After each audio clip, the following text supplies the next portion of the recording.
quiero presentarme a los exámenes. Lleva demasiado retraso. Me pondré al día. ¿A qué se debe este interés? No podía estudiar, pero ahora sí puedo. ¿Estaba enferma? Tenía una enfermedad que solo tienen las mujeres y que las convierte en amas de casa. El acontecimiento, película de Audrey Divan basada en la novela de Annie Ernaux del mismo nombre. Welcome to Carne Cruda, the album. Join us for danger, excitement, innovations. Las mujeres nunca le hemos dado importancia a lo que vivimos. Hemos contado nuestras experiencias desde la banalidad, desde si me apuráis, la aceptación y la resignación. Era lo que tocaba. No vayas a hacer otra cosa. Estábamos todas igual. No tenía haciendo nada extraordinario. Esas son solo algunas de las frases que me han ido repitiendo a lo largo de los casi 2 años que he tardado en escribirlo. Me contaban su historia con sosiego, con despreocupación, haciendo bromas incluso. Era como si me estuvieran contando la escapada que habían hecho con un grupo de amigas una semana atrás. Yo no acababa de entenderlo. ¿No os dais cuenta de que hicisteis algo memorable? Les repetía. Sabía que esa forma de narrar no se debía a que fuera una vivencia que hubieran contado millones de veces. Muchas nunca antes lo habían contado. En el mejor de los casos, esa historia no había salido del núcleo familiar. Lo contaban así porque no consideraban haber hecho nada importante, nada extraordinario.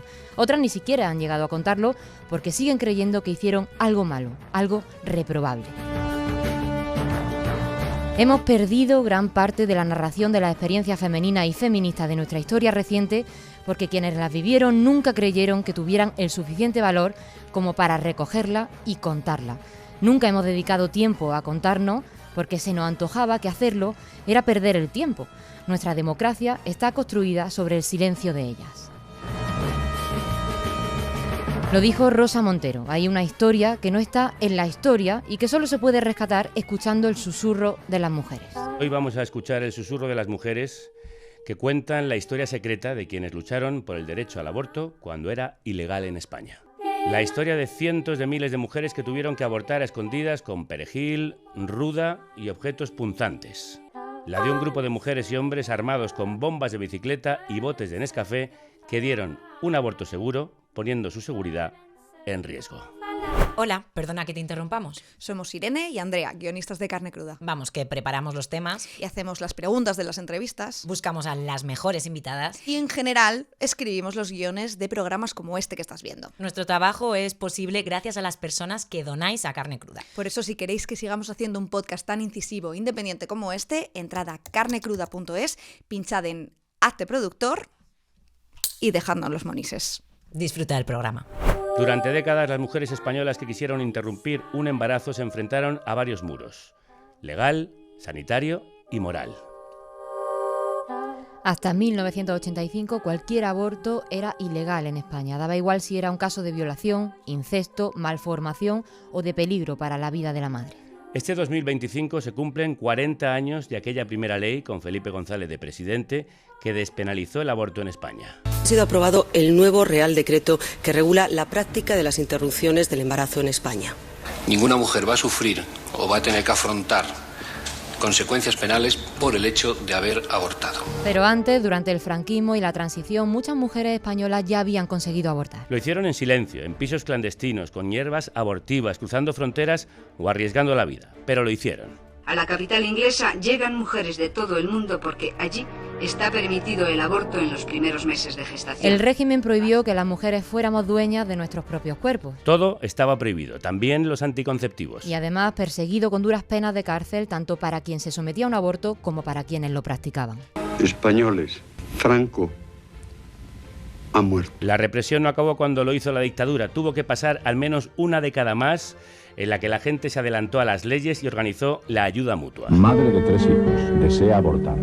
Soltera, 18 años, desea abortar. 27 años. Una década que dejó casos tan sonados como el de las 11 de Basauri, las mujeres que se enfrentaron a casi 10 años de juicio, aún tras la muerte del dictador, por abortar. Hoy queremos contar en Carne Cruda la historia no oficial de la lucha por el aborto en España. La que no está en los libros de texto, sino en los archivos judiciales y en la memoria de todas esas mujeres que solo querían una cosa: derechos. ¿Qué vas a hacer? ¿Qué quieres que haga? No me lo voy a quedar, ¿no? Esta tarde voy a ir a Embajadores, a casa de una tía que por 5.000 pelas me la arregla. Sí, hombre. ¿Que estás loca? ¿Qué quieres, matarte? ¿Tú cómo andas de dinero? ¿Otra vez? Sí, pero esta vez no es para mí, es para una alumna que se ha metido en un lío. Y prefiero que resuelva el problema en Londres que aquí. ¿Me entiendes, no? Ya. En 1980 se decía que más de 20.000 españolas abortaban en Londres en clínicas privadas. Pero había otra realidad, la de otras muchas mujeres sin recursos, que una vez tomada la decisión, se ponían en manos de verdaderos matasanos clandestinos. Es la historia que contaban en Cuéntame y que cuenta Paula Boira en Un aborto, 8.000 pesetas, publicado por Libros del Cao, un maravilloso ensayo con el que hemos empezado el programa. Paula, crudos días. Buenos días.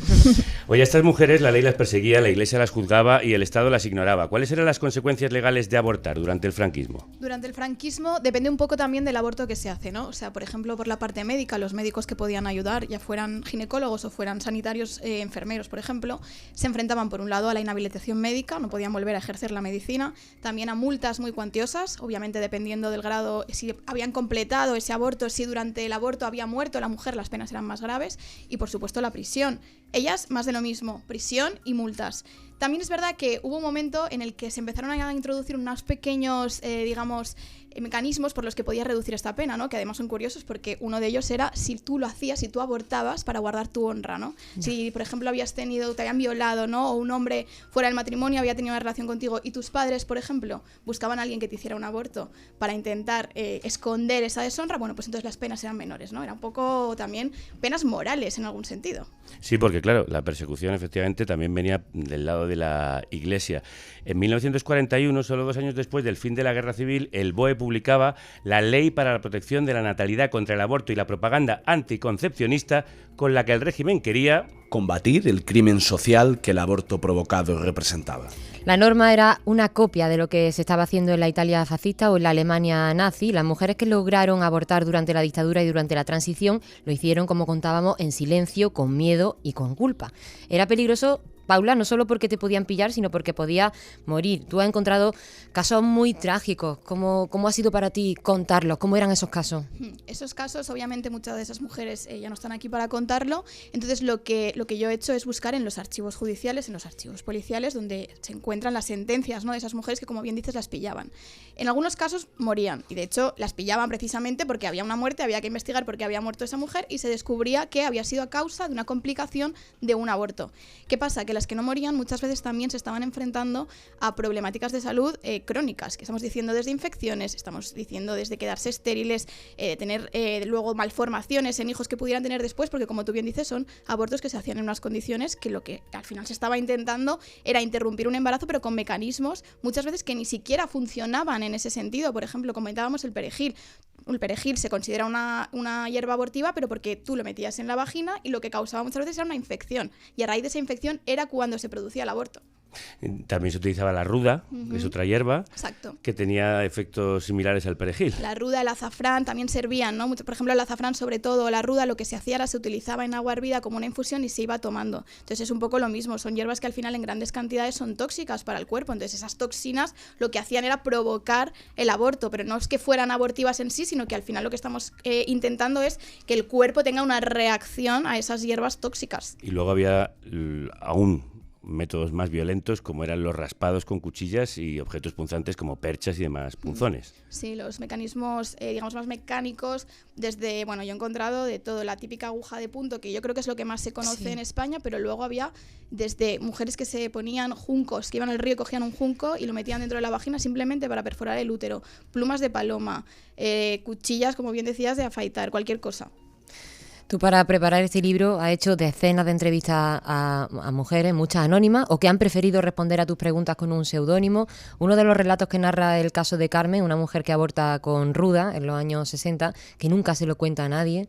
¿Qué papel jugó el silencio en toda esta historia? Pues yo creo que el silencio al final fue lo que permitió, por un lado, que se siguieran haciendo estos abortos. Quiero decir que como no se contaban o como se intentaba al final que no se pillara a esas mujeres, bueno, pues se puso un manto de decir, bueno, esto se puede hacer porque no me van a pillar, porque yo no lo cuento a mis hijos, no lo cuento a mi marido, no lo cuento a mis amigas, entonces obviamente no va a salir de dentro de mi casa.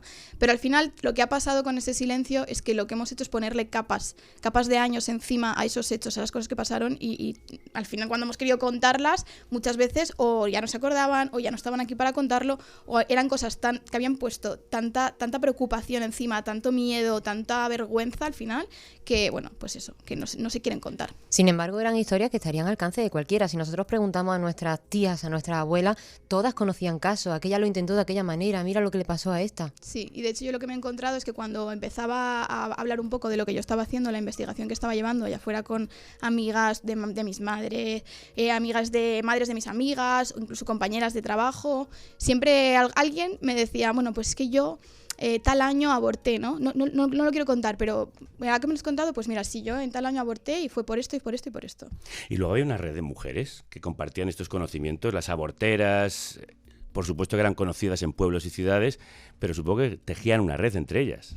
Sí, las aborteras y matronas jugaron un papel muy importante al final, porque sobre todo las matronas, ¿no? Eran mujeres que estaban al día en lo que se refiere a los problemas de las iguales, ¿no? Eran sus compañeras de fatigas, entonces estaban muy al día en lo que respecta a esta problemática, y lo que se hizo efectivamente fue crear una red, sobre todo de mujeres, en las que tú, si tenías este problema, sabías a quién podías ir a preguntarle, ¿no? Sabías qué mujer del pueblo podía ayudarte, o a lo mejor le preguntabas a una amiga y esa amiga sabía a quién dirigirte, y eso se ve muy bien también en el libro. Por ese silencio y ese olvido tú has tenido que recurrir, como nos contabas, a muchos archivos judiciales, que son muy fríos, pero también dicen mucho sobre esta época y sobre lo que pensaba la justicia franquista acerca de las mujeres. ¿Qué nos dicen? Claro, en los archivos judiciales, por un lado tienes la declaración completa de esas mujeres o de los familiares en caso de que la mujer, por ejemplo, hubiera fallecido, pero también están las declaraciones de los policías o de los médicos que las atendían. Entonces, es evidencia muy bien cómo se pensaba en esos años, porque al final, por ejemplo, los dictámenes de la policía ves, bueno, pues esta mujer tenía un comportamiento regular, ¿no? Irregular a lo mejor era que salía por la noche a tomarse algo con sus amigas en el bar, o tiene un comportamiento, una moral muy baja. ¿Por qué? Porque había tenido 2 novios, entonces ya la policía había preguntado al alcalde del pueblo, había preguntado a los vecinos, y entonces los vecinos le decían, bueno, es que está claro, ha tenido 2 o 3 novios, pues le ha pasado lo que le ha pasado. Y abortar podía costar la vida, lo estamos contando, pero también costaba dinero. Quien tenía dinero podía irse al extranjero, a Londres o a París principalmente, donde los métodos eran por lo general más seguros. ¿Cómo era esta diferencia, ¿no? Este escalón de acceso al aborto? ¿Era una cuestión de clase? Claro, era una cuestión de clase completamente, porque al final ya no era solo el dinero que tú necesitabas para irte a Londres, para irte a Francia o para irte donde fuera. El problema es que la gente no sabía cómo comprar esos billetes o cómo contactar con esas clínicas. Tenías que saber inglés, tenías que tener un pasaporte, tenías que tener una red que te cubriera esos 3 o 4 días que tú ibas a Londres. Entonces, eso obviamente al alcance de todo el mundo no estaba. ¿Y cuáles eran los casos, las razones por las que las mujeres abortaban? Pues hay de todo. Hay desde casos de que los propios médicos les habían dicho a esas mujeres que si se volvían a quedar embarazadas podían tener problemas a la hora del parto o durante el embarazo que les causaran la muerte o enfermedades muy graves. Había casos en que los propios fetos venían con malformaciones o con algún problema hereditario o lo que fuera. Había mujeres que tenían 6, 7, 8 hijos, no podían mantener ninguno más. Había mujeres que habían sido violadas. Había mujeres que no estaban casadas, entonces tener un hijo sin estar casada, no. Luego me ha sorprendido muchísimo casos de novios que para casarse les prometían a las novias, bueno, si tenemos relaciones, nos casamos. Luego, obviamente, esto no pasaba, la novia se quedaba embarazada y ¿qué haces con el niño? Pues efectivamente, te tienes que ir a lo mejor a Londres o a París. Nos vamos a ir a uno de esos países, sí, a los que se iban muchas mujeres, las que podían, a buscar un aborto seguro, a Francia. Aunque hay que coger estos datos con pinzas, porque evidentemente no había un recuento, se estima que unas 40.000 mujeres embarazadas cruzaban cada año las fronteras de España para poder abortar. Pero las leyes no eran igual en Inglaterra que en nuestro país vecino. En Reino Unido las mujeres podían abortar al día siguiente de llegar al país, pero en Francia la ley que se aprobó en 1975 fijaba como condición obligatoria la residencia allí, lo que llevó a que las españolas acabasen abortando también de forma clandestina, pero en clínicas legales. Empezó a haber en Francia una lucha de las mujeres con varios movimientos de mujeres. Esa gente eran amigas mías, muchas. No habían médicos, pero muchos médicos se interesaban. Empezamos a realizar abortos y a publicarlo en la prensa. Llamábamos a los periodistas, amigos, decíamos, hemos realizado esta semana 8 abortos. Así que vengan a detenernos, pues está prohibido. Andrea, ¿quién es esta valiente a quien estamos escuchando? Es la doctora Paca Martínez López, hija de anarquistas españoles exiliados en Francia, a la que entrevisté en 2014, cuando en España se acababa de paralizar la reforma del aborto de Gallardón. Nos acordamos bien, esa que pretendía restringirlo solo a casos de violación y de peligro vital para la madre, un retroceso de 30 años que por suerte frenó en seco el movimiento feminista. ¿Y por qué la entrevistaste? ¿Quién es Paca Martínez? Bueno, Paca Martínez, Paquita, es otra de esas mujeres que ha trabajado toda su vida por nuestro derecho a decidir sobre nuestro propio cuerpo. Ella se graduó en medicina en París a finales de los 60, empezó a ejercer en el dispensario Cervantes, en el Cinturón Rojo de París, allí daba píldoras anticonceptivas a dolor, y después se sumó al movimiento abortista en Francia, el MELAC, cuando la interrupción del embarazo aún estaba prohibida allí. Ahora tiene 83 años y nos está escuchando. Bueno, pues salúdala. Hola Paquita, ¿qué tal? Hola. ¿Qué tal? ¿Cómo estás? Estoy bien, gracias. Paquita, déjame preguntarte, ¿por qué empezaste a militar en el movimiento abortista y cómo recuerdas la lucha en la Francia de esos años? Pues la recuerdo como una cosa, como una época de lucha, simplemente que había grupos de gente, no digo de mujeres porque también había hombres, que pensábamos que había que luchar para conseguir progresos y luchábamos de una forma y de otra. ¿Y era muy peligroso? ¿Era arriesgado? No era muy peligroso porque había un apoyo muy grande de mucha gente. ¿De qué tipo de gente? ¿A qué te refieres? Me refiero a periodistas, me refiero a gente de otros empleados de los centros de salud que no eran médicos, que eran otra gente. Me refiero a amigos, a todos los que nos apoyaban. Había una red de silencio, entiendo. Ninguna mujer recurre con alegría al aborto, solo hay que escuchar a las mujeres, decía la política Simone Veil, entonces ministra de Sanidad, en un histórico discurso a favor de la interrupción voluntaria del embarazo. ¿Qué supuso la despenalización del aborto, Paquita? ¿Cómo cambiaron las cosas? Hombre, cambiaron mucho porque podíamos hacer, cuando era ilegal, hacíamos los abortos en casas particulares y con la legalización podíamos ir a clínicas, podíamos trabajar con gente mejor equipada, mejor preparada. Después de la legalización ya no se hizo ningún aborto en las casas, se hacían en centros de salud, en maternidades, mejores condiciones. Paquita, esa ley que se aprobó en Francia, a España no llegó hasta una década después, así que muchas mujeres españolas viajaban a países, bueno, pues eso, como Francia, para interrumpir su embarazo en ese tiempo. ¿Tú cómo recuerdas esa llegada de mujeres españolas y, bueno, cómo lo vivías tú siendo hija de españoles? Yo he recibido en mi casa toda la gente, los amigos me mandaban amigas, yo las recibía en mi casa, las hospedaba, las acompañaba y el aborto legal se hacía en el centro de salud de los metalúrgicos o en otra clínica que estaba en Lelira, que era una clínica también muy progresista. Yo me acuerdo de mujeres que venían de España con necesidad de información. Entonces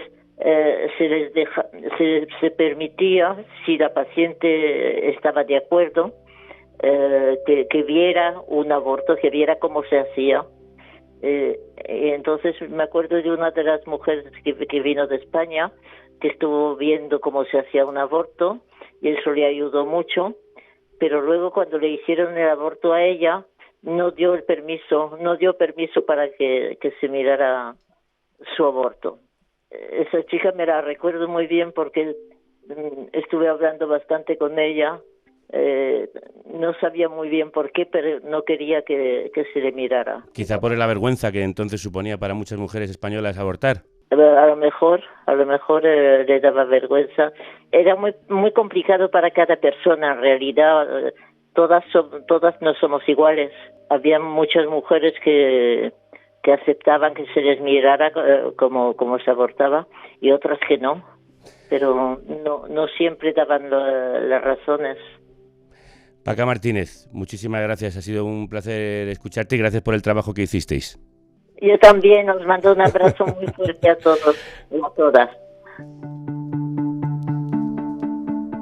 Hubo un momento en el que ir a abortar al extranjero se convirtió en un negocio absolutamente planificado. A finales de los 70, la revista Blanco y Negro reveló que algunos ginecólogos españoles derivaban a sus pacientes al extranjero porque eso les suponía una fuente de ingresos a ellos también. El funcionamiento de todo esto era muy simple. Algunas agencias que se encargaban de practicar abortos le ofrecían a los ginecólogos españoles una comisión por cada mujer que enviaran y les sugerían que fuesen ellos mismos los que hacían el seguimiento médico de la paciente para poder aumentar sus ingresos por esas dos vías. Esta es una de esas cartas que llegaban desde Londres a las clínicas de ginecólogos españoles. Muy distinguido doctor.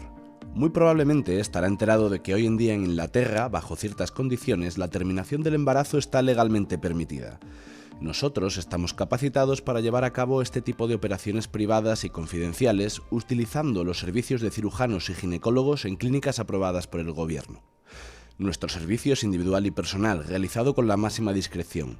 El costo total de esta clase de operaciones de 8 hasta 14 semanas es de 175 libras y esta suma incluye una comisión de 15 libras para usted. Tras la muerte del dictador, en el 75, España estaba inmersa en una transición política cuyo reflejo tardaría todavía mucho tiempo en verse en materia de derechos reproductivos. Sin embargo, pronto empezaron a surgir colectivos feministas y clínicas clandestinas. En el 76, lo comentábamos antes, 11 mujeres de un barrio obrero de Basauri, en Vizcaya, fueron detenidas y procesadas por haber abortado. El caso se convirtió en un símbolo, no solo por la represión judicial, sino por la reacción que provocó una gran campaña de apoyo feminista. No la había visto nunca y he venido aquí. Y mi hermana habrá venido y todas mis hermanas que somos de aquí y nadie ha visto esto. Juicio de las 11 mujeres de Basauri acusadas de abortar y practicar abortos que se extienden en el tiempo desde 1976 hasta los primeros años de los 80. En este sentido, este acontecimiento se ha convertido en Tauhid que marcó el impulso y el feminismo vasco. Anonadada. Esto que acabamos de escuchar es un fragmento del podcast De eso no se habla, de nuestra querida compañera Isabel Cadenas Cañón, que reconstruyó la historia de estas mujeres a través de un único testimonio, porque el resto, como le ha pasado también muchas veces a Paula, no ha querido o recordarlo o hablar. Paula, este caso marcó un antes y un después. Sí, yo creo que este caso es el ejemplo perfecto de lo que estábamos hablando, ¿no? Como 11 mujeres abortan, 11 mujeres de clase obrera, además, que es lo que estamos comentando, ¿no? O sea, al final el aborto era una cuestión de clase. ¿Por qué las pillan? Porque eran 11 mujeres que no tenían recursos y tienen que buscar a la abortera del pueblo para que les solucione este problema, ¿no? Bueno, al final solo habló una. Aunque ellas en un momento dado sí que dieron todas la cara, salieron en los medios en aquellos años, porque el juicio se retrasó muchísimo. Y al final, con Isabel Cadenas Cañón, solo habló una precisamente por esto, ¿no? Incluso sin dar su nombre también, por esa vergüenza, o incluso ellas, que fueron tan importantes para la lucha por el aborto libre en España, hoy en día todavía no quieren dar su cara. Entonces yo creo que refleja muy bien cómo está todo este tema todavía hoy en día. Pero también precisamente por ese caso salió a la luz todo el movimiento feminista que en la clandestinidad había estado ayudando a esas mujeres. Sí, eso es. A partir de ese caso hubieron muchísimas manifestaciones, hubieron muchísimas acciones, ¿no? Desde colgarle una pancarta a las Cibeles hasta hacer un juicio, ¿no? Entre comillas, así un poco gracioso al gobierno, ¿no? Que al final llevaban tantos años diciendo sí, lo vamos a legalizar y nunca se llegaba a esa despenalización. Creo que en ese momento fue cuando todas las mujeres se dieron cuenta de que de verdad había que empujar hacia esa liberalización. Sí, porque había llegado la democracia, pero no había llegado la legalización del aborto. Sí, y al final pasa siempre, los derechos de las mujeres son los últimos que llegan. Se empezaron a abrir, obviamente, muchos derechos, por ejemplo, lo que comentábamos del 78, ¿no? Que al final van llegando todos los derechos poco a poco y los de las mujeres siempre parece que son menos importantes. ¿Y cómo fue ese proceso? Bueno, el proceso yo creo que, como siempre, parece que llegó el gobierno de turno y nos regaló ese, bueno, pues ya podéis abortar, ¿no? No, hubo muchísimas mujeres y muchísimos hombres que estuvieron luchando, como bien decís, una década desde que murió Franco para que ese derecho lo tuviéramos hoy en día. Entonces creo que fue una lucha muy complicada, una lucha en la que no solo fue activismo, sino también fueron ginecólogos muy valientes que decidieron hacer abortos aunque fuera ilegal, empujaron por esa parte, ¿no? Y para que pareciera, al final, desde las mujeres que tuvieran esa oportunidad de poder abortar en España, que no se tuvieran que ir fuera, jugándose muchísimas veces años de cárcel, que muchos llegaron a entrar en prisión, multas y sentarse en el banquillo. Pues una de esas mujeres que empujaron, una de las protagonistas de esa historia secreta es Consuelo Catalá, que estuvo a ambos lados porque primero tuvo que abortar y después ayudó a otras mujeres a hacerlo. Consuelo llegó al aeropuerto de Manises el día antes de la Nochebuena de 1977, tras casi 3 semanas tratando de poner fin a un embarazo no deseado. Lo había intentado primero en Valencia, luego en Barcelona y finalmente en Francia. Bajando las escalerillas del avión tuvo una especie de revelación. Mientras se agarraba a la barandilla metálica y se acercaba escalón a escalón al asfalto de la pista, ese viaje y todo lo vivido hasta llegar a aquel momento hizo que tomara una decisión que, de hecho, cambiaría su vida para vincularla para siempre a la lucha por la libertad sexual y reproductiva de las mujeres. Hay que aprender a hacer abortos y hay que hacerlos aquí. Y lo hizo. Y se hicieron. Y ella ayudó a que se hicieran porque formó parte de los grupos que practicaban abortos cuando aún era ilegal. Y cuando dejó de serlo, fue portavoz de la Asociación de Clínicas Acreditadas para la Interrupción Voluntaria del Embarazo y una de las expertas que asesoró al gobierno Zapatero para la ley del aborto de 2010. Consuelo, ¿qué tal? ¿Cómo estás? Hola, buenos días. Oye, es muy teatral, muy teatral lo de bajar las escalerillas. Bueno, así dice el libro de Paula. Para empezar, tú intentaste abortar primero en Valencia con ayuda de 2 compañeros, Javier Sotorres y Pedro Enguís, quien después fue uno de los médicos más activos en la interrupción del embarazo. Aquello no funcionó, te fuiste a Barcelona, donde actuaba el Movimiento por la Liberación del Aborto y la Contracepción de Francia, donde se había despenalizado el aborto en el 75. Aquello fue de película. ¿Cómo fue eso de plantarte con el periódico Telexpress en Plaza de Cataluña, esperar a tu contacto? Bueno, yo me he alucinado porque leyendo el libro de Paula no recordaba cuando ella me hizo a mí la entrevista en qué cafetería había ido, y luego en uno de los relatos que he leído era la cafetería Zurich, ¿no? Entonces, eso es a través del movimiento de mujeres. O sea, el movimiento de mujeres, bueno, y la gente que ha estado alrededor de los movimientos de planificación familiar hicieron posible pues esa cita, ¿no? Era todo clandestino, por supuesto, y gracias a eso y gracias a que, bueno, teníamos vinculación con movimientos, pues eso, con partidos políticos, etcétera, pues fue así, ¿no? La verdad es que yo lo que recuerdo perfectamente era cada día me sentaba en la misma mesa. De la cafetería con el periódico, ¿no? Con el periódico, con el Telexpress. Entonces lo ponía encima de la mesa y allí estaba yo creo que llegaba como a las 10 de la mañana o a las 11, no me acuerdo. Y a partir de ahí estaba hasta la tarde. Y no apareció nadie hasta el tercer día. Hasta el tercer día. ¿Cuál era la palabra clave? Era, ¿te gusta el Telexpress? O sea, hola, ¿te gusta? Y yo decía, sí, me gusta el Telexpress. Era una cosa bastante cutre, vaya. Y luego, por seguir con la película, acabas viajando a París con el camarada Melán, seudónimo del que hoy es empresario de cine y televisión, Jaume Roure. Sí, habéis oído bien. Con él cruzaste a Francia en coche sin pasaporte. Y bueno, en la clínica te preguntaron si llevabas más de 12 semanas de embarazo, mentiste, como hacían muchas españolas, porque era importante ese límite de las 12 semanas. Pues porque exactamente ahí está el límite del primer trimestre, ¿no? Es decir, hasta las 12 semanas las interrupciones son ambulatorias, son prácticamente inocuas, en fin, que eso es un límite claramente puesto por la OMS, ¿no?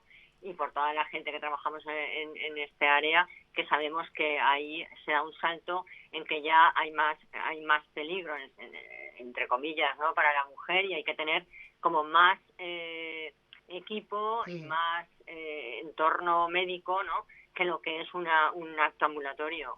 Y el médico te dijo que todas las españolas mentíais. ¿Por qué? Exacto, sí. Me dijo, todas las españolas mienten. ¿Y por qué? ¿Por qué mentían? ¿Por qué mentíais? Porque es que nos costaba tanto llegar. Ajá. Que aunque fuéramos, en fin, las más rápidas del mundo, teníamos, o sea, el tiempo pasaba, claro. O sea, es que el día a día pasaba. ¿Tú cómo te sentiste cuando por fin lo conseguiste? Bueno, pues es que yo creo que el tema del aborto voluntario es que te liberas. O sea, quiero decirte que es algo que no quieres y bueno, y yo encima pues era estudiante, o sea, quiero decirte, pero hay mujeres que tienen cargas familiares, etcétera, que ese peso de encima, quitártelo para unas mujeres mucho más que para otras, ¿no? Y entonces, como contábamos al inicio en tu presentación, en el 78 decides llevar a cabo esa decisión de ayudar a otras mujeres y formáis un centro de planificación familiar que junto a la clínica Acuario de Perenguix convierten a Valencia en pionera en practicar abortos seguros. El mismo Pedro lo recuerda. Las mujeres en España abortan, las de derechas, las de izquierdas, con Franco, sin Franco, con la democracia y sin la democracia, con la Iglesia y sin la Iglesia. Nuevamente volvemos a las historias de película. Consuelo, ¿qué medidas de seguridad tomabais para no ser descubiertas y teníais miedo de que os pudieran pillar? Primero, estábamos acostumbrados a movernos en la clandestinidad. Es decir, que igual que nosotros teníamos medidas de seguridad de las mujeres, de montar un piso aparte, etcétera, pues tajo parejo cuando estabas militando contra el franquismo. Es decir, que veníamos ya sabidos del tema, ¿no? Sí. Entonces, eso lo aplicamos ahí. Entonces, lo que hicimos fue, teníamos muy claro la importancia del centro de planning de Pedro, o sea, teníamos muy claro que eso era muy importante resguardarlo de una posible caída, como luego pasó, ¿no? Entonces se alquiló otro piso al margen para que no hubiese, en caso de que hubiese pasado algo, no cayera el centro de planning de tanto de Benalabad como luego de Manuel Candela. Y entonces lo que hacíamos era eso, o sea, en otro piso hacíamos reuniones con las mujeres, les explicábamos en qué consistía. Esto contado así es muy simple, ¿no? Pero hecho es un poco más complicado, porque pensar que estábamos en la dictadura, pensar que las mujeres no sabían nada, pensar el miedo, porque si nosotros arriesgábamos, las mujeres también. Y además las mujeres con una carga emocional que era que ellas iban a someter a esa intervención, ¿no? Entonces yo creo que a ese nivel fuimos súper cuidadosos, por lo que fuera, no sé, ya si era pura supervivencia nuestra o militancia, ¿no? Sí, ahí citabais a las mujeres en una plaza o lugar céntrico de Valencia conocido. Ellas no tenían que llevar el Telexpress, sino la revista Hola, y luego las dirigíais con bastante precaución hasta ese piso.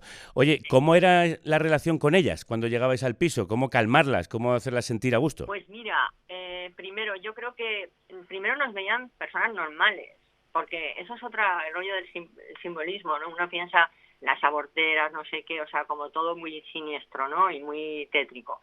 Nos veían personas normales, gente joven.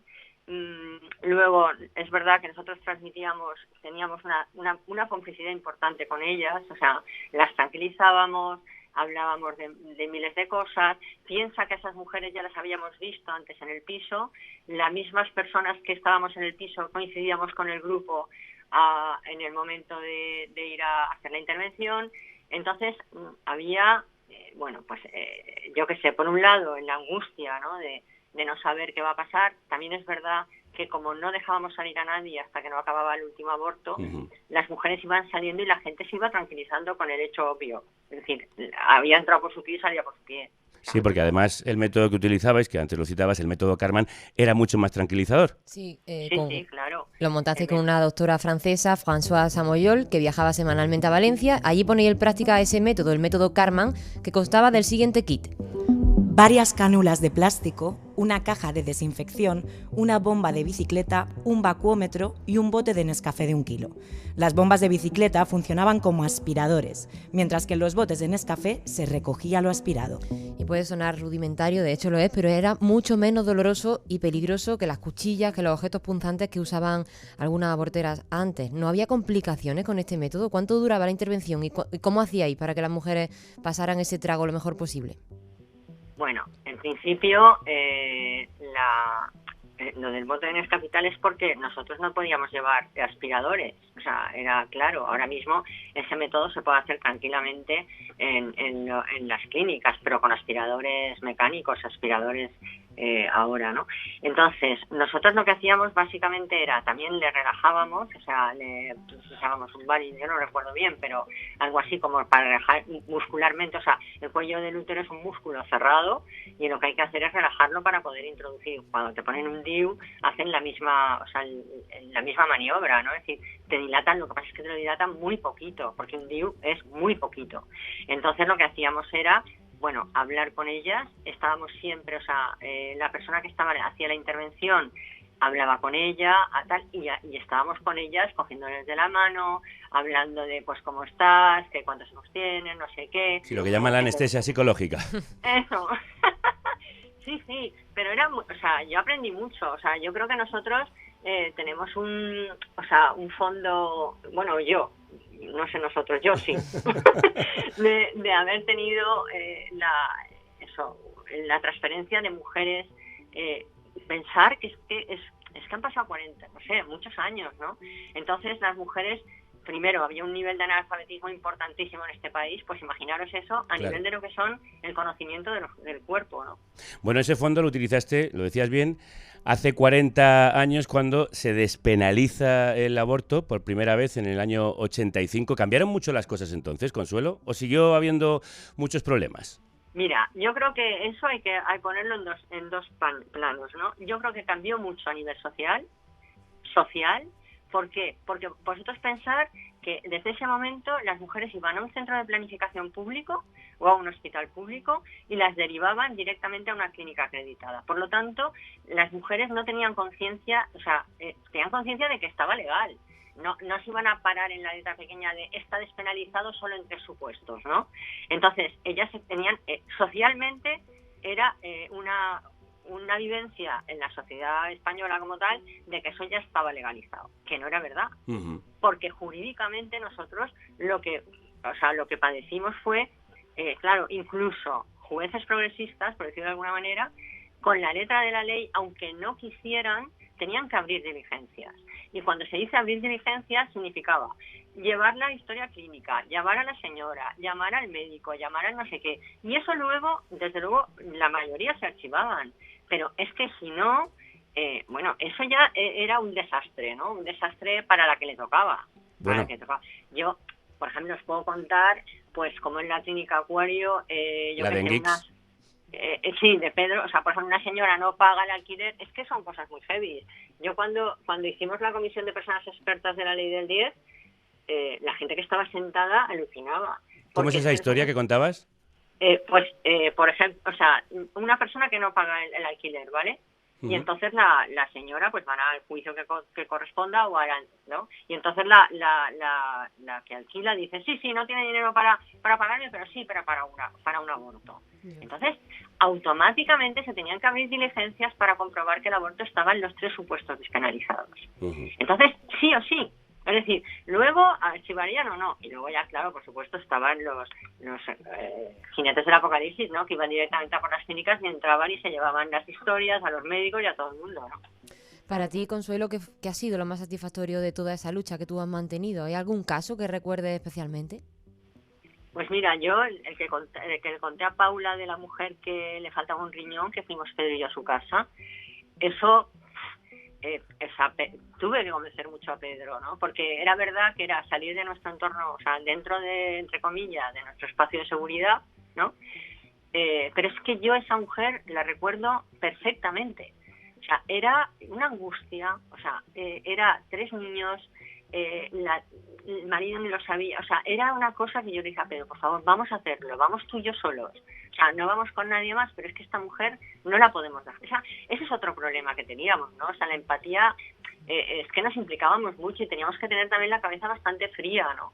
Porque era mantener algo para muchas más mujeres que a lo mejor para alguna... Bueno, y por supuesto lo que dice Pedro en esa corte, que me ha parecido emocionante oírlo, ¿no? O sea, abortaban todo tipo de mujeres. O sea, y además nosotros, yo creo que de eso también hemos sido bastante respetuosos, que daba igual. O sea, y además, yo, por ejemplo, también he aprendido, que las mujeres de la derecha, tienen que hacer, o sea, tienen que elaborar eso muchísimo más. O sea, por lo tanto, para mí ha significado como respeto, ¿no? O sea, respeto. Pues desde aquí el nuestro, para ti y para todas y todos los que hicisteis posible esta historia, para tantas mujeres que lo necesitaban. Consuelo, un abrazo muy fuerte y muchísimas gracias. Muchísimas gracias a vosotros. Hasta luego. Adiós. Consuelo dejó el grupo clandestino cuando empezaron a cobrar los abortos, el precio que da título a tu libro, Paula.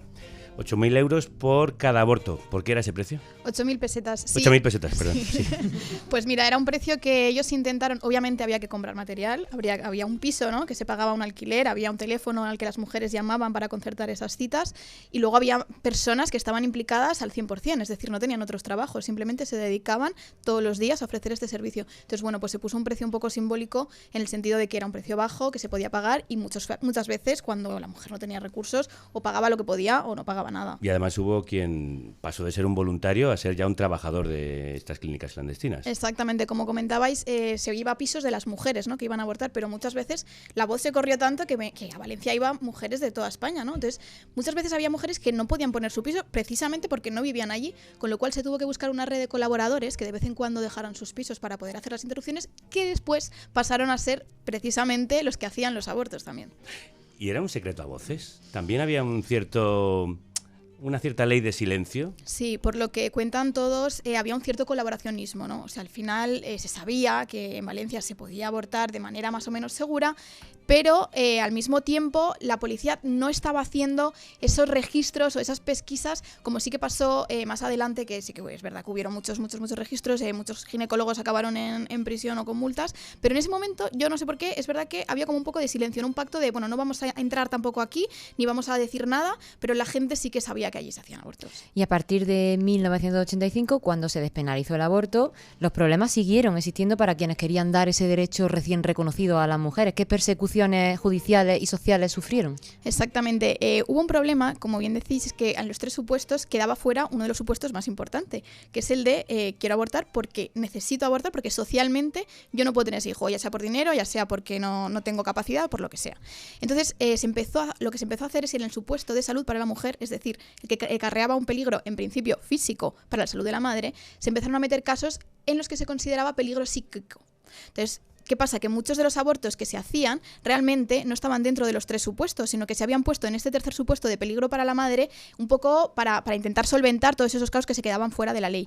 ¿Qué pasó? Que la ultraderecha y los grupos ultracatólicos interpretaron esa cosa que estaba pasando, ¿no?, de meter los abortos en el tercer supuesto, y empezaron a denunciar a esos ginecólogos que sí que habían decidido hacer abortos, diciendo que los abortos que hacían no cabían en esos 3 supuestos. Por hablar también de maridos despechados que aprovechaban la ocasión para intentar inculpar penalmente a sus mujeres. ¿Y qué supuso la siguiente ley, la de Zapatero, para la que hubo que esperar otros 25 años de democracia? Pues yo creo que la ley de Zapatero al final lo que hizo es de verdad democratizar el acceso al aborto. O sea, ya no tenías que dar ningún motivo, simplemente tú podías ir dentro de las primeras 14 semanas, decir quiero o no quiero tener este hijo, y se abortaba. Es verdad que al final se abortaba y se sigue abortando sobre todo en clínicas privadas, es decir, hay un concierto entre la sanidad pública y la sanidad privada, pero como decía Consuelo, al final a las mujeres lo que les llegó es que ya podían abortar libremente. Esta lucha que en España se libró hace 50, 40, incluso hace 15 años, incluso que tuvimos que volver a luchar hace no tantos, es una lucha que en Argentina ha conseguido una victoria reciente y, sin embargo, también puede sufrir una derrota o un retroceso con la llegada del reaccionario Milei. Hace menos de 5 años, en diciembre de 2020, y tras años de lucha callejera, organización feminista y debates parlamentarios, Argentina se convirtió en uno de los pocos países de América Latina en legalizar el aborto. El movimiento de la Marea Verde fue un símbolo internacional de la lucha por los derechos de las mujeres. Sin embargo, la llegada del nuevo presidente argentino al poder ha traído consigo una ola de retrocesos. El gobierno del ultraderechista, que por cierto esta semana está visitando Madrid, pretende derogar esa ley histórica, como ya eliminó el Ministerio de Mujeres, Género y Diversidad. Aprovechando su visita a Europa, hemos querido invitar no a Milei, sino a una de las caras más visibles de esa lucha, que es Miriam Bregman, es diputada de la izquierda argentina, quien dijo del presidente que se define como un león, pero es un gatito mimoso con el poder económico. Chicos, hola Juani, acá estamos con Miriam Bregman. Miriam, crudos días. Buenos días para ustedes, gracias por la invitación. ¿Qué sientes escuchando estas palabras tuyas de 2020, ver cómo está el panorama actual?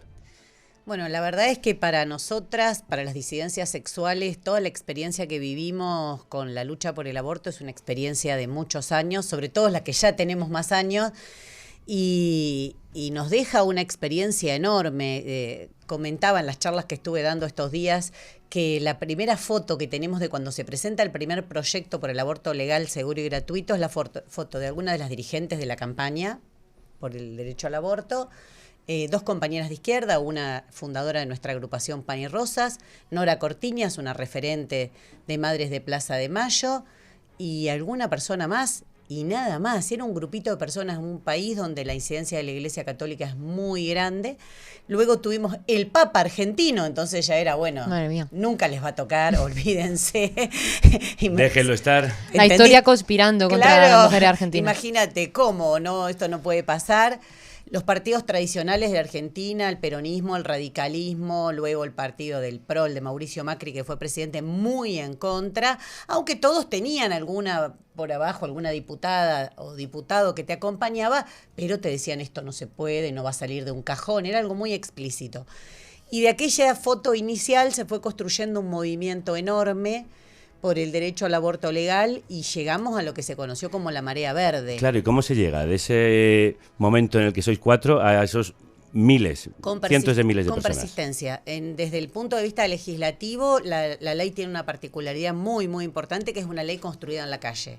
No es una ley que se juntan los diputados y dicen a mí me parece bien, dice uno que las mujeres hagan esto, otro dice me parece tal cosa, sino que cuando llega la ley al debate de los diputados y los senadores, ya la ley la habíamos construido en una calle. Era una ley que se había construido, que se había debatido, que se había pasado por todas las universidades en foros, en charlas, en los encuentros nacionales de mujeres, ahora plurinacionales, que tenemos en Argentina cada año. Es decir, hay una persistencia en esa lucha que es solo comparable con la pelea por los derechos humanos en nuestro país contra la impunidad de los represores. No hay nada que se pueda parecer a algo tan persistente, tan insistente, con compañeras de la campaña nacional por el derecho al aborto dedicadas exclusivamente a llevar eso a todos lados y el resto sumándonos y generando una transversalidad que pocas veces es fácil generar por una pelea así. La primera vez que se trata en el Congreso se pierde. Ahí los sectores reaccionarios se envalentonan y dicen, bueno, ya está, vieron, no da. Y esto genera una reacción aún mayor y una complicación peor aún, que es en plena pandemia. Entonces, pandemia, la gente recluida en sus casas, decíamos, bueno, esto se pone cada vez más difícil. Nada de eso hizo que abandonáramos la lucha, nada. Y había algo que ya había cambiado. Cuando llega el debate legislativo y finalmente se aprueba hace 5 años aproximadamente, sí, ya había cambiado la conciencia social. Las que somos mamás la notábamos en nuestros niños y niñas, que ya había chistes machistas que no se podían hacer, que ya hablar del patriarcado empezaba a ser una cosa bastante habitual, o que te preguntaran, mamá, ¿qué es el patriarcado? Ya es enorme. Hubo un cambio social en todo este proceso. Me parece que eso es lo más importante porque es lo que hoy permite enfrentar a Milei. No es que decimos queremos defender un texto legal, queremos defender esos cambios sociales profundos que conseguimos en la sociedad por haber conquistado esto en la calle. Si la ley se hubiese conseguido por una carambola legislativa, estaríamos en otra situación. Como se consiguió en la calle, esto produjo un cambio en las conciencias que eso no es tan fácil de revertir, aunque, si me permiten finalizar con esto, hay una frase que no la recuerdo textual, pero de Simone Beauvoir, que ella explica muy bien, diciendo que aunque las mujeres tengamos una conquista, siempre los sectores reaccionarios van a estar esperando cualquier crisis económica, situación social diversa, distinta, para volver sobre eso. Y lo estamos viendo ahora, sí. Sí, en este caso, desde la llegada de Milei se han recortado partidas públicas para políticas de género, se han eliminado áreas estatales claves y se ha obstaculizado el acceso efectivo al aborto legal. Ahora se están dando cuenta que se les pasó la mano en atacar a la familia y ahora lo estamos pagando con caídas en la tasa de natalidad. Hace apenas un par de semanas escuchábamos a Milei vincular la caída de la natalidad con la legalización del aborto, algo que es falso, empezando porque la natalidad baja en Argentina desde 2014, la ley se aprobó en 2020. ¿Cómo se combate ese peligro de retroceso? ¿Cómo se resiste a esa estrategia de vaciar de contenido deliberadamente la ley del aborto? Mira, yo estuve en el debate presidencial con Milei. Y por supuesto, los otros 4 candidatos que estaban, 3 candidatos que estaban, éramos 5 en total, perdón, nadie se le ocurrió meterse con este tema. O sea, eso ya indicaba un cambio por arriba de los partidos tradicionales, que lo del aborto les resultaba muy disfuncional a todos. O sea, las mujeres y las disidencias sexuales empoderadas peleando en la calle. No hay partido tradicional, no sé cómo se denomina acá, que les guste, por más que en algún conservadores, ultraconservadores. No, es que no solo mayoritarios. Mayoritarios. No, los conservadores los damos por descontado. Vale. Pero los mayoritarios, que en algún momento te pueden acompañar porque ven que si quedas fuera de onda, pues peligran tus votos, pero que cuando ven que baja un poco la espuma, aprovechan para ir metiendo cada vez más abajo el expediente respectivo. Entonces Milei viene un poco a capitalizar esto también, ¿no? Esto de haber sacado a las mujeres de las calles. Hay un balance muy común que se hace de sectores incluso más de izquierda del peronismo, que es que las mujeres nos pasamos mucho con los reclamos, que le dimos demasiada importancia al cupo laboral trans, que reclamamos demasiados derechos para las mujeres y que nos olvidamos de los grandes problemas de la sociedad. Esto, como sabemos nosotras, es absolutamente falso, porque las más pobres somos las mujeres, los que más sufren la violencia machista somos las mujeres, niños y niñas, pero esto fue lo que Milei viene a aprovechar para decir, bueno, entonces cierro el Ministerio de Género y Diversidad, ataco determinados derechos. No es una construcción exclusiva de la derecha, esto me parece que es una experiencia que deberíamos aprender en todo el mundo. La derecha se basa sobre sentidos comunes que van sentando los demás. Entonces uno tiene que tener mucho cuidado en no ceder ante esas presiones, a veces para tener más consenso social, para no enfrentarte con otros sectores, se van concediendo, bueno, chicas, ustedes se pasaron mucho, reclamaron demasiado. Pero ¿existe el problema real de que esa ley decaiga? Hoy por hoy no. Hoy por hoy no, porque no han podido en el Congreso ni siquiera presentar un debate serio al respecto, pero en los hechos sí, porque es uno de los objetivos de lo que él quiere revertir. Hoy por hoy lo está usando como bandera, pero tuvo algunos rechazos muy grandes. Él dio un discurso en Davos donde no solo nos atacó a quienes integramos la izquierda en Argentina de una forma muy, muy violenta, diciendo que nos iba a perseguir, no importaba donde estemos, nos iban a perseguir hasta el final del mundo, una cosa así muy directa, sino que también atacó a las disidencias sexuales. Y esto produjo una marcha el 1 de febrero en una oleada de calor como la que ustedes están viviendo por estos días acá, ya era en ese momento. Sí. Calor que decías nadie va a salir de su casa, y se llenaron las calles de Buenos Aires, de toda la ciudad del país, con una marcha que pocas veces recordemos tan masiva, diciéndolo, con nuestros derechos no, vamos a defender las disidencias. Entonces ha tenido mucha respuesta en la calle. Pero hay otras formas de impedir el aborto, si no es por la vía de la derogación de la ley, aquí lo hemos vivido también en España, es por la vía de impedir el aborto efectivo en las clínicas y hospitales. Que me expulsaran directamente de la sanidad pública, sabiendo que hubiera tenido derecho de hacerlo en la pública, pues me parece horrible, la verdad. Pienso que esto es muy importante para que las mujeres conozcamos nuestros derechos y podamos... Esto contábamos nosotros en un documental que hizo Elena Gómez, nuestra ex compañera, sobre por qué cuesta tanto abortar en España. ¿Cuesta mucho abortar en Argentina hoy en día? Siempre cuesta, porque Argentina está sumida en un nivel de pobreza que es terrible. Terrible. La pobreza que hay en nuestro país, hasta pagarte un pasaje, un billete, creo que dicen acá, para ir de una ciudad a otra, cuesta.